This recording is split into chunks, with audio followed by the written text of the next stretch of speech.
Ladies and gentlemen, I'm Rafael Martinez, and this will end in darkness. Another audio. Good evening. I'm Rafael Martinez, and this will end in darkness. Another audio-only episode. I am currently on painkillers. I've re-sprained my ankle that I sprained in January, which was a damn near grade 3 sprain. It was just getting healed up again. Let's do January, February, March, April, May. I was coming back. I was going for the long walks, Ankle was feeling better by the day. But then when you walk down Williamsburg, you start to realize they haven't paved those streets over in a long time. So you find a hole that you already saw coming. You're like, oh, I'm not going to step into that hole because I see it. And then right before you're going to cross, a car eats the red light. So you kind of have to reset. It shocks you. And you go to cross again, your foot's going in the hole. And there I am. This sprain's not as bad as the last sprain, though. It's not swollen. It's not bruised. It's just in a lot of pain. It's more towards the left side and the back. Oddly enough, it fixed the right side. Good for me. But I make mistakes. This happened a week ago. I was feeling good yesterday. So I'm good. Everything's been going. I'm good. I can now walk barefoot a little bit. That's a mistake. So now I'm got the boot back on, and I'm taking pain medication under regs, which makes me tired. So I don't know how long this will go, and that's why I'm not in the studio, and that's why this will be an audio-only official episode. Believe me, this is not how I wanted it. I wanted to go full board again. I had a really good segment I wanted to do, but we can't do it audio only. But it will be worth the wait for next week. How about that? This whole episode will be about the episode we were going to do that we're going to do next week. That's an unconventional podcast approach. But I didn't want to leave you without anything. And I also, I hate missing episodes because you get out of your rhythm. It's like missing the gym. It's like the first day you don't go, you feel it. And you feel that bitter pain in your stomach. And you're like, oh, I have failed myself. I have failed my body. I have failed my ambition. I have allowed myself to succumb to some weakness. And we do not like succumbing to weakness on this will end in darkness. We like being the guys who exploit weakness. Because we dream of being con men. If only. If only I could find a way to be a great con man. Money would fall from the sky. You can hear the birds chirping because it's a beautiful afternoon here in New York. And that's really why I'm pissed about fucking up this ankle right now, because it's my favorite time in New York. The good weather's back. This is my favorite time to walk around because everyone's back out for the first time. Everyone's like showing off, hey, I got outfits. I've been preparing for this time. Beautiful people, men, women, they, thems, everywhere. Everyone's looking good. And I don't get to see them. This is the time when me and my girlfriend like to go on long walks and make fun of people. It's not fair. It's not fair. But hey, sometimes things happen for a reason, apparently. You ever heard that one? But I'm hoping in the next 2 weeks I'll be back and operational. What the pain is. And this is going to be great to hear me complain about my ankle for about 14 more minutes maybe. It's towards the back and the left. And that's where the heel is. And that's where weight gets distributed, baby.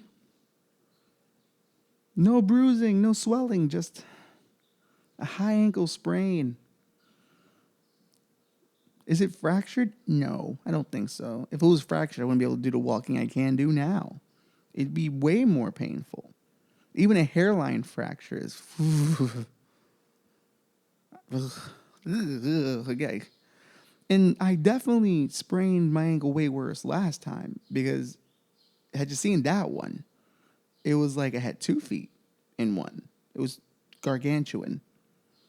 And I didn't break anything there because I have strong ankles. I use skateboards. My ankle, contrary to what this podcast will have you believe, My ankle was a lot stronger back in the day, but I'm 35 now, so you don't necessarily heal back up from these things as quickly as you would like.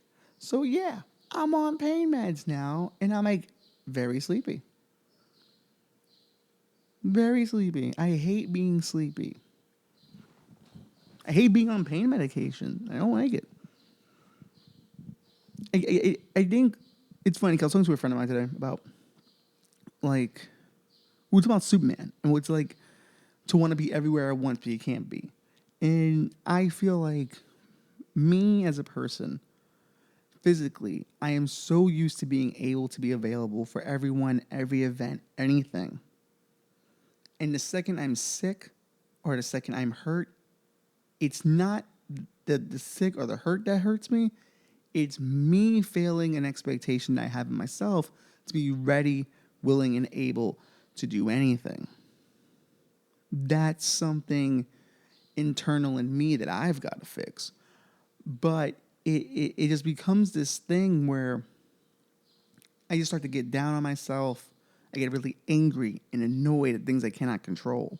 And just being a liability. I don't like being a liability. You know, it pisses me the fuck off. But there's nothing you can really do about it. Maybe that's the whole part of being humbled by an injury or a sickness or something, I don't know, a trying time in your life. Maybe that's the part of it you're supposed to intake.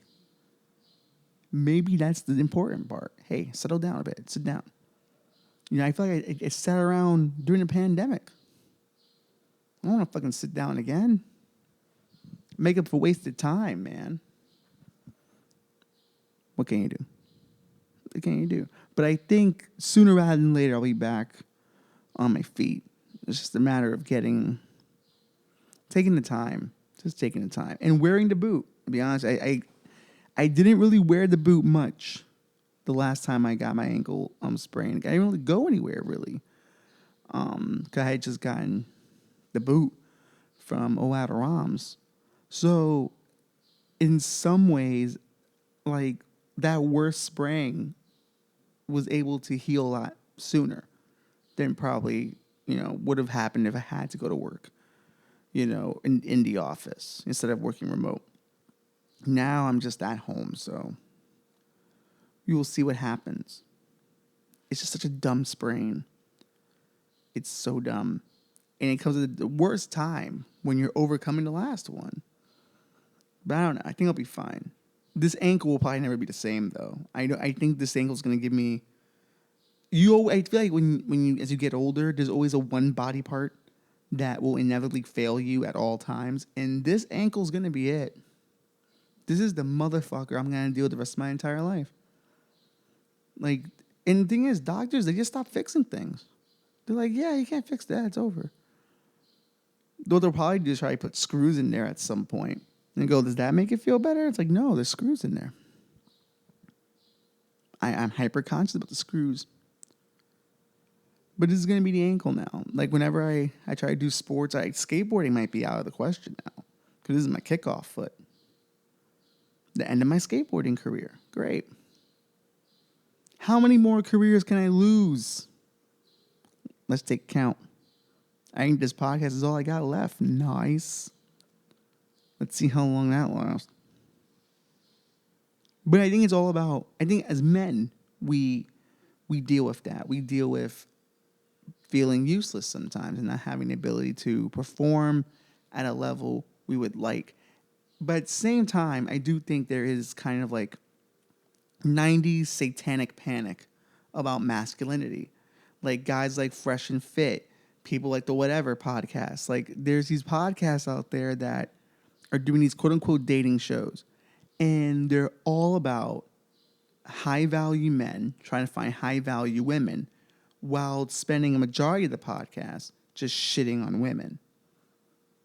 And though you've seen them before, it's two guys, maybe three, with like 4 or 5 other women, and there's too many mics, there's too many people, too much chit chat, and they pick the dumbest fucking people you could get to represent the women's side of things. And they do it purposely too. Like they pick out these models who clearly don't have a lot going on up there. No offense, 'cause I know there's probably some model out there probably reads a book, but they always pick these Instagram thoughts who are going to clearly give them the answer they know they're gonna get. All about, oh, well, I do me. I need a high value man. If he's not making, six figures, I don't want to talk to him. Like, they know these kind of stereotypical cunts that they bring on this show are gonna do that. They know it, and it's exploitive to me because to me, to exploit someone's ignorance or to exploit someone's character flaw that you disagree with, so you can beat them up for 5 hours, because that's how long some of these things go. They're live streams, so so people watch them because they're like, oh, anything can happen on the live stream, and for the most part, they do, because like, when you're having a 5 hour conversation, you get worn down. You get worn the fuck down after a while, after hearing the same repeated points. And then the girls just come off dumber and dumber because they don't have anything like in the tuck. And they're going against guys who've been preparing for that podcast to just obliterate them. And what I've noticed is it's a lot of dudes who are just red pilled. And the red pill community has this weird thing where they think masculinity is under attack, where it kind of isn't. The wrong kind of masculinity is. Is that wrong to say? Is that wrong to even think? Apparently for those guys it is. It's a kind of a satanic panic for men. And it's so funny for young conservative men. A satanic panic that it's all over for men. Oh my God, women have rights. What are we going to do? That's the devil. Just like rock and roll was the devil. Just like, oh my God, girls wearing things that show their ankles, that's the devil. Whore, how dare she? It's just a new satanic panic. And it's kind of cute. It's kind of cute. Because all these young conservative dudes are good-looking dudes. Objectively good-looking dudes. The white ones, though, look like they could be in the Nazi youth. Or they were Nazi officers. That's something I've noticed. That a lot of the hardcore young conservative dudes who are talking about bringing back Christian masculinity, you can easily see them in an SS uniform and go, that makes sense. That's the the part that gets me every time. It's like I can imagine it. I watch it and I imagine it, and I'm like, that guy would have definitely killed quite a few Jews if given the opportunity, because that's how they come off. And then, like, I remember I was watching this guy Destiny. I don't really deal in the Twitch world, so when I find out about a Twitch guy, it's always brand new. That's the old man part of me that refuses to acknowledge new technology. But Destiny, who this liberal dude, not a hyper liberal though, he disagrees with liberals as well, but he's a guy who's in a polyamorous relationship. Him and his wife seem to be doing very fine and very happy. Every time I've seen them on anything, they seem to be very happy. And they go on these podcasts, and the first thing people ask, and they have an open relationship, so the first thing people ask is like, how do you feel about her fucking a bunch of dudes, dude? Like, how many bodies does she have? And it's like, wait, what? It's like, that's the first thing you want to know? Like, you want to drive a wedge in my relationship with that? Because clearly I'm fine with it, but it shows more about the guy asking the question. They are hyper fixated on the woman having a choice and sleeping with who she wants. And that's, Patrice O'Neal said this, right? Patrice O'Neal always said you cannot have an attachment to that body because no matter who you meet, they're not going to be a virgin. That's just what it is. And if you have attachment to that body, it's not going to work. And a lot of these young Christian conservative dudes have an attachment to the body. When that's not what you should be attached to. It should be the spirit. It should be the mind. It should be their personality. What do they believe in? Do they share the same values as you? Like something that's real. But of course, they'll tell you the body's real because it's flesh, but yet they'll also argue that the spirit's real, but they're not paying attention to the spirit. They're paying attention to the flesh. That's the hypocrisy in it. And it's kind of brilliant how it's risen up. How dudes have become holier than thou and the Puritan preacher's back. Who thought that was going to happen? The 90s were all about killing the Puritan preacher. So was the early 2000s, but he's back for the 2020s, baby. That I told you that we won't stop. That I told you that we won't stop, you know? And that's my issue with those podcasts. It's like, in one respect, they'll even say things like, even Steven Crowder's on this thing now, and he's a bitch, you know, because he did that 3-minute video of him abusing his wife that came out, and just sounding like a complete and utter fucking bitch, you know, complaining about like her wanting to use the car. She's pregnant with twins at the time, by the way, and her wanting to go do, you know, the groceries. But he's like, but what if I can't go to the gym? What if I can't visit my friends? Did you do your wifely duties? I'm sorry, when a woman's pregnant with twins, the wifely duties kind of go out the window. Your focus should be taking care of her. Call me old-fashioned. Call me a liberal cuck, too, apparently. But that's also it, too. It's like women, they have this belief that the subservient nature of women when they are in love should be the basic set mode. Women, from my perspective, or at least from my experience, have only ever been subservient when they find someone who's worth being subservient to. And even then, they still have requirements to earn that. And you still have to earn it. You don't just get a girl and she does whatever you want her to do. You have to, it's a give and take. She's going to need things. You have to provide those things. You too are going to have to be subservient from time to time. That's kind of how it works. Or maybe subservient's the wrong word. Maybe give and take is the right concept. But these young conservative dudes just don't get it because they're watching men, quote unquote, lose power in a society that, to be honest, they ran all this time. We had it all this time. It was fun. It was a cool run.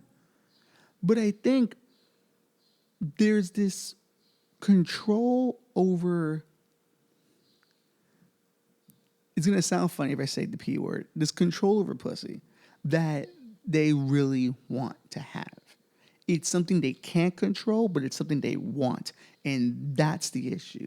If they can beat down the woman's mentality, spirit, and mind to control the one thing he wants, then they're happy-go-lucky.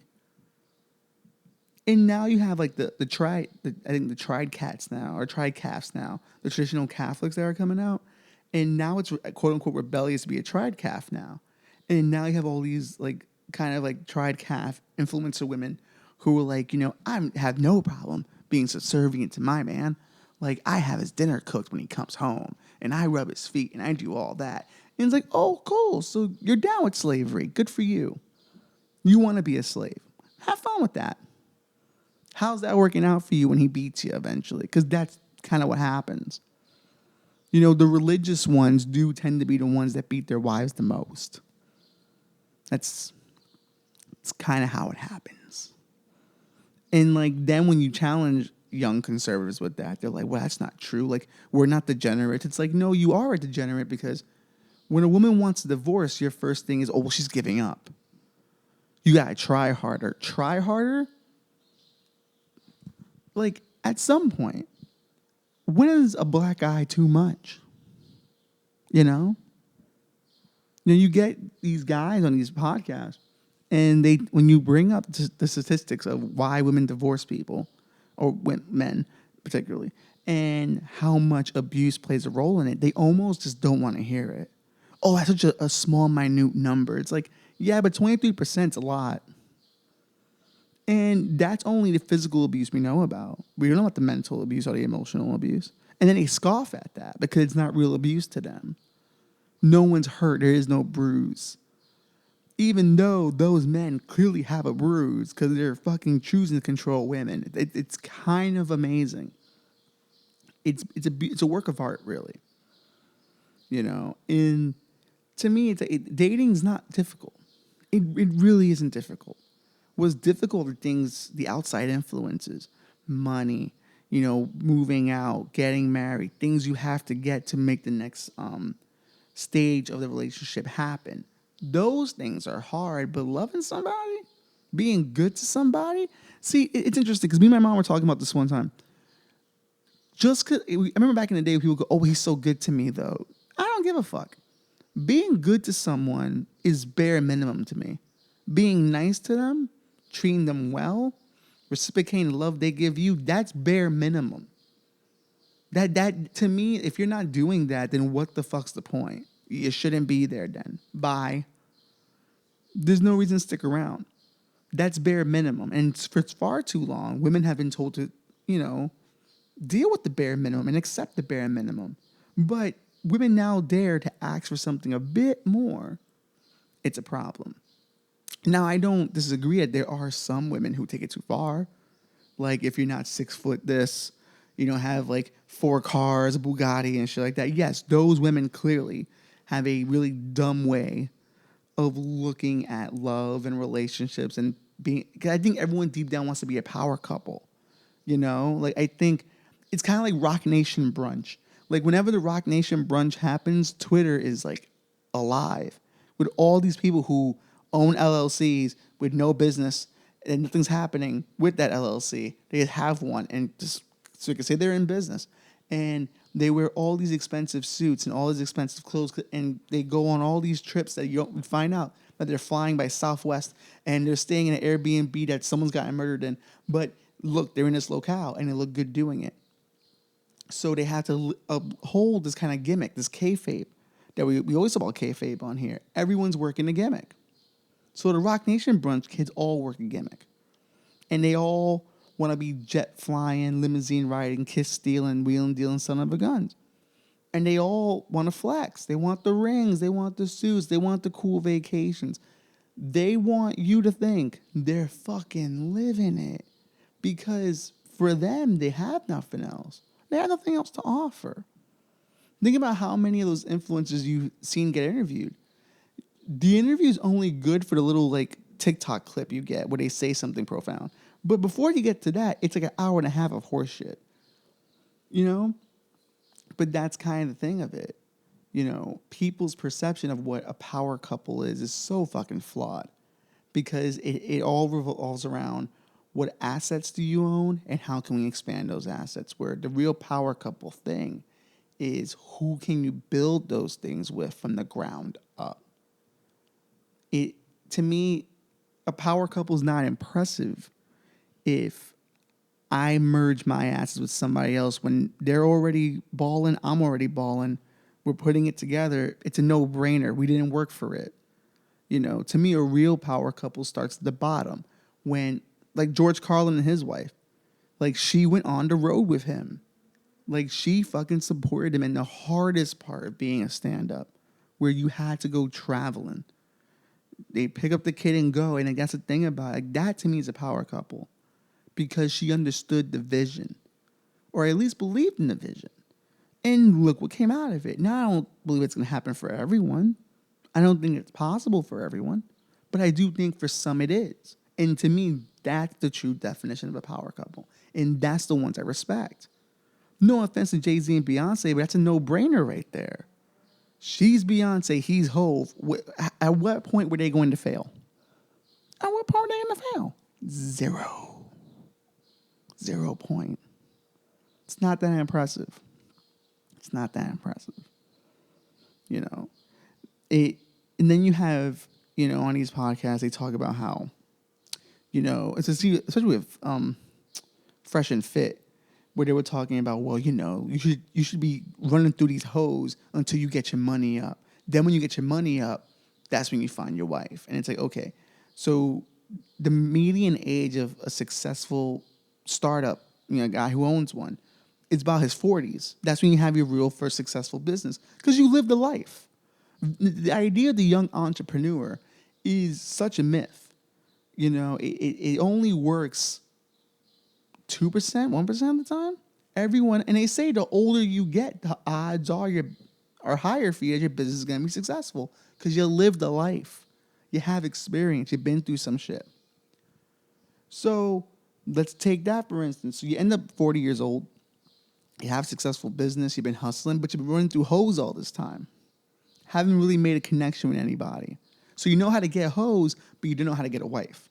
So now you're going to spend the next 4 or 5 years figuring that out because you're going to make plenty of mistakes with that one because all you know is how to look at women as hoes. You have to retrain your mind. So now, by the time you're 50, maybe, you'll finally have the wife. 51, 52, you have the kid. By the time you're 72, the kid's 20, so you don't even get to enjoy some of the adulthood with that child. All because you were getting your money up running through these hoes because a podcast told you. Because that's what a high value man does. And that's kind of the flaw in all of it. It's that the idea of the high value man takes away all humanity from the man and brings him down to a base level of acceptance, or, not acceptance, of value is money, numbers. When that's not just what a man is. There's so many more things than that. So there is no masculinity crisis. There isn't. Far from. I would say there's a crisis in the sense of, men are less likely to finish college now, but I think that's solely economical. I think, for men, we can go into construction, we can be plumbers, we can join unions, we can go to trade schools. When it comes to the physicalities of work, we're more prone to that. So college, you kind of need college for those things. You can just go to a trade school and learn those things. And to me, that's where the issue is, affordability. It's not that men don't care about education anymore. We've moved on. We realize what society needs. There's plenty of motherfuckers with a college degree that got no job. Plenty. But I know the plumbers they're working. They're always working. Good economy, bad economy, left, right economy don't mean shit. They working because they have a skill. We're transitioning to a skill-based economy again. It's what it is.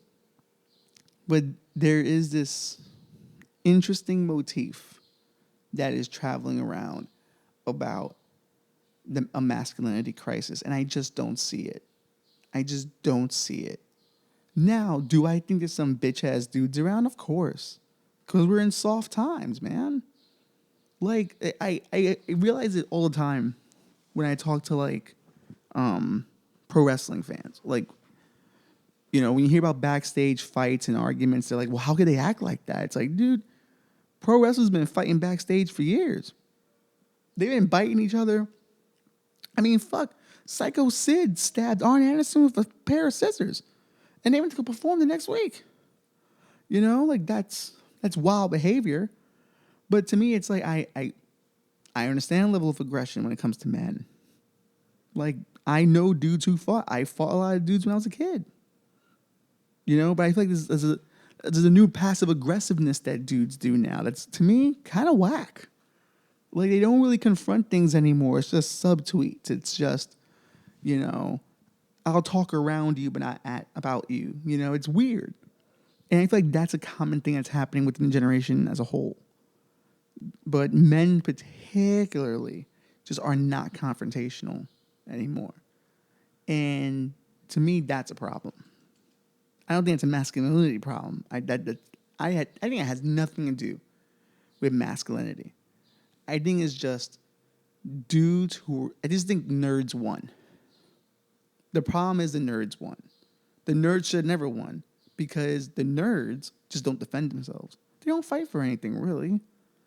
They intellectually argue, but they don't make movements. They don't. And because they're safer, quote unquote, and I'm putting quote unquote because I would argue the nerds are more likely to be Jeffrey Dahmer than the muscular guy at the gym. The muscular guy at the gym, moron, for sure. We'll give you that. Not saying all men at the gym are morons, but I know quite a few. But, moron. But the Jeffrey Dahmers, they tend to be the nerds, the incels, the ones who sit at home and don't do nothing. Those are the guys you gotta worry about. The little passive-aggressive bitches. Those are the dudes you gotta worry about. And that's why I think the nerd culture should have never took over, because it took away a level of confrontation that I think men need, kind of. You need to be able to come to Google and, yo, you're fucking talking about it. What's up? What do you want to do about it? I think that level of aggression is necessary. But now everyone's just, passive-aggressive, They don't want to be wrong, so they don't commit to anything. They're soft. And the thing is, that's where me and those podcasts will probably agree. That I do think there is a softening of men, but I don't think it's masculinity that's the problem. I think the wrong kind of masculinity has forced a lot of men to reject masculinity in favor of something more androgynous, something that's more acceptable, something that's more like, well, girls are into that now, and if I can just be like, kind of a girl, kind of effeminate, then maybe that's cool. Maybe that'll get them to like me. I think men should be men still. Just a tad. Just a tad. Root for a sports team. Get dirty. Chug Bud Lights, man. Yeah, I said Bud Light. Yeah, Dylan Mulvaney was on a can that was given to her. Like that's the part that always gets me about Dylan Mulvaney. It's like they didn't even sell that can. It was just given to her. She had a private collection. I would like a private collection of Bud Lights. I don't think I represent the Bud Light base, though. I'm kind of more intellectual than the Bud Light base. That's liberal elitism right there. I don't give a damn. Call it what it is. And I don't think anyone should hate Dylan Mulvaney for being a transgender. I think that's really mean. I think she should have the right to be whatever she wants to be, and people got to deal with it. What you should hate her for is being really fucking annoying, if we're being honest.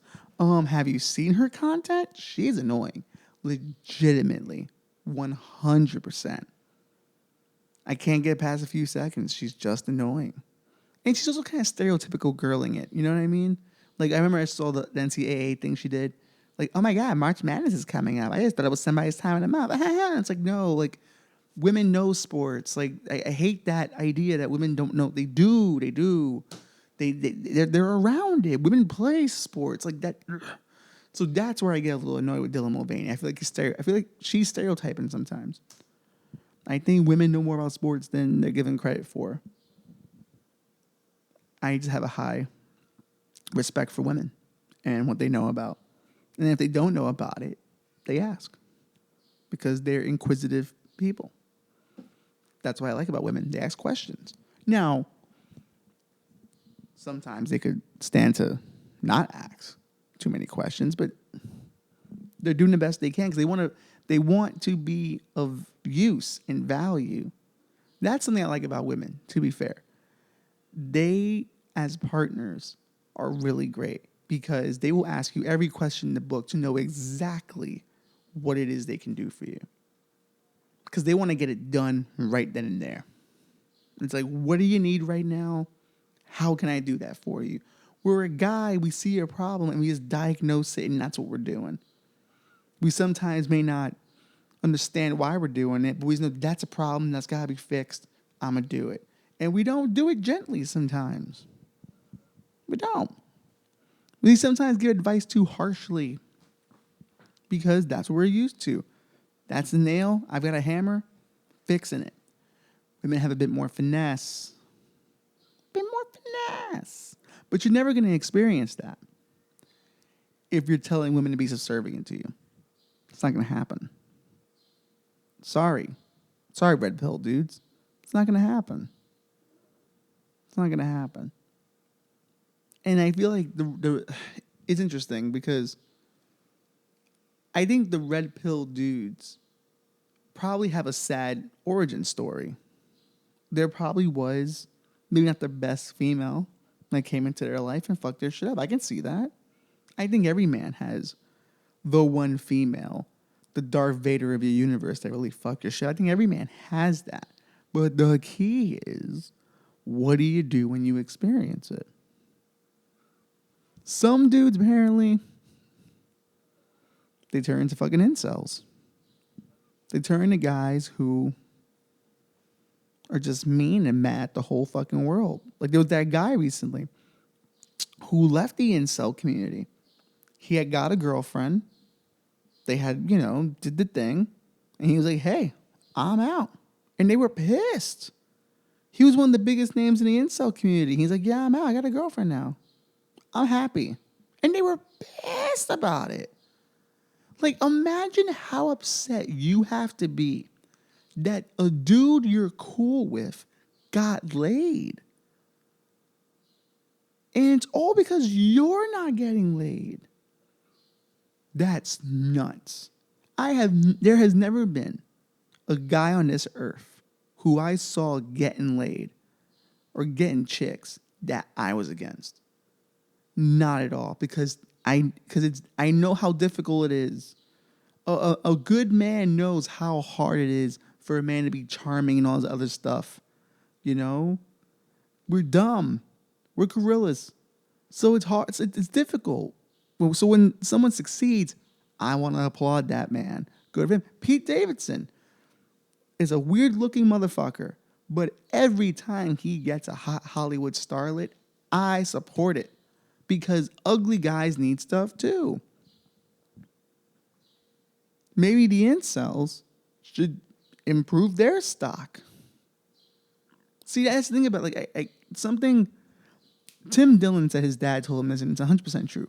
Never overvalue your worth. And too many of these incel dudes overvalue their worth. They think because they're quote unquote good dudes and, you know, they open doors for people and shit like that and let people walk all over them, that everyone should just fucking love them. No.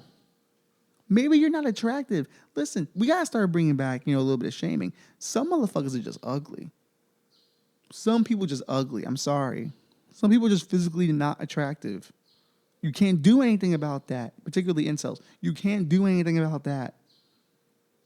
That's just how life works. I wasn't always attractive. I'm still kind of not attractive, if you really think about it. I have an interesting look. Kind of a Ben Affleck with a drinking problem kind of look, which kind of just made me a Ben Affleck kind of look. But I want to make something clear. I love Ben Affleck, by the way. This is not an insult to Ben. Just let's call a spade here, Betty. But, you know, some people just uggos. They just don't look good. You know?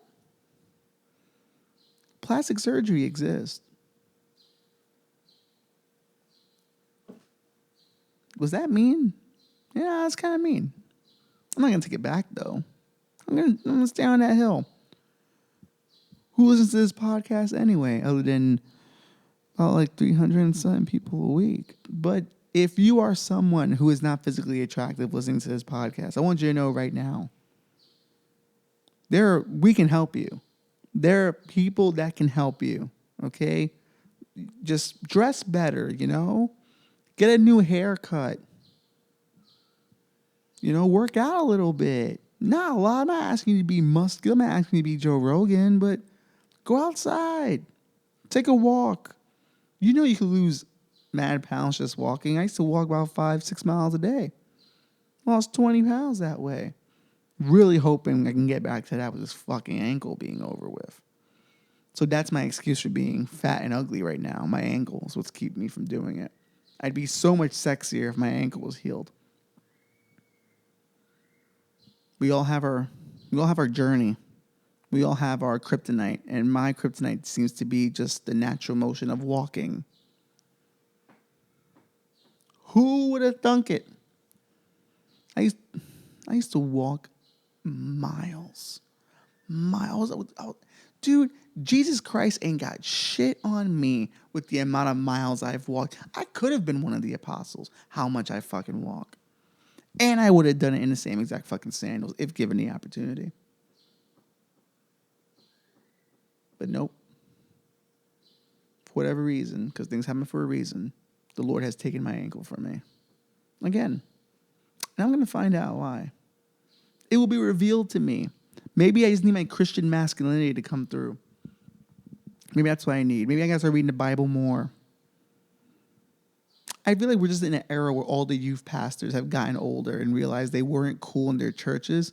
So now they have to go on YouTube and find people that think they're cool.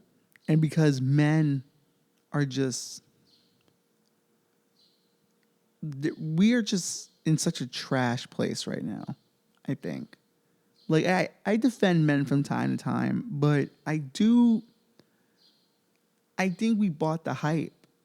You know, I think when the fear-mongering started and, you know, they want to take away everything from us and they want us to be gay. It's like, no one's asking you to be gay. No one's asking you to be fucking effeminate. Just be cool, man. Just understand something you didn't understand before. Take a look at the society around you and make some choice decisions about how you want this society to be. I don't see a problem with that one bit. I don't think it's an attack on my masculinity to admit that men have had it pretty good. You know, at the time, it was probably warranted because of what men are, and it takes savagery to build what we have. That's the sad part about it. Capitalism rewards savagery, and men are particularly savage. So now here we are, 21st century. We've now come to learn how far savagery can take us. Well, how can we change that? How can we change what masculinity means? How can we change what men mean? I'm not talking about in terms of gender and stuff like that. I'm talking about like what men have traditionally thought of their value. It's not always physical. Now it needs to be a bit more cerebral. Balance it out, I say. I'm someone who does that all the time. I would argue that I'm very intellectual, very in touch with my feelings, but I'm also an aggressive dude. I still love combat sports. I still love battling, you know? Like, I'm still into it. See, that's another thing. I'll never get to go back to fucking jiu-jitsu now. I'll be constantly afraid of my ankle. It makes me sad because I love my ankle. I want my ankle to be better. What can you do? What can you do? I think it's just we're in a satanic panic, and none of these dudes are asking, hey, what if I'm the problem?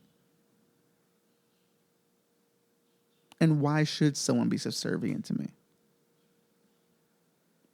What book am I using that we don't even know who really wrote it, to be fair? Am I using that book to tell women what to do? That they can't divorce anybody and they have to accept abuse? Because that was another thing that happened on one of these podcasts. They were like, what if a woman's getting abused? Well, sometimes you have to endure. And when I heard that, my brain exploded. You have to endure? You have to endure? Why do we, as a fucking male species, feel that women should have to endure abuse?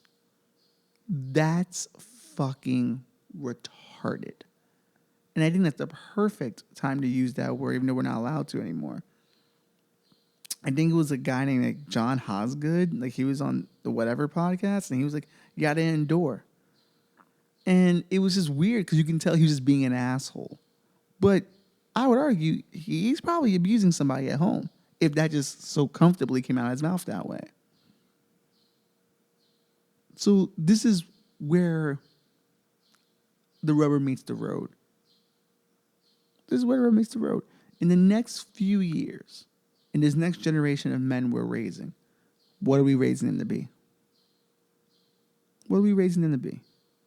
Better? More of the same? Or are we going to raise them on this red pill shit? Because that red pill shit is only going to come back to bite us in the ass. I don't think it has to be either or. I don't think it has to be high value men over high value women or any of that shit. I just think it's all about meeting the right man and the right woman. If you're looking for something outside your tax bracket, God bless you. Because you better have something to offer. And that goes for men and women. Like, if you're looking for a rich dude, you better have something to offer that do other than looks. Because they do get bored and they do move on. If you're looking for a rich cougar, you better be entertaining. You better be energetic. Can't lounge around. She wants you to make the moves. All these dating podcasts, but not a single fucking person understands the whole concept. All these dating podcasts. And he's just crazy about it, right? They exist because people still watch the content. And they know how bad it is. It's become like Love and Hip Hop now. Like, they know how bad it is. But they're going to watch anyway. because they want to see it devolve into chaos. There is a vested interest in keeping men and women as enemies. There's a vested interest. Too many people make too much money off of it. And if men and women got to a place where they understood each other, whew, those in power, those who make money off of it, gone, done. But there'll always be money in it.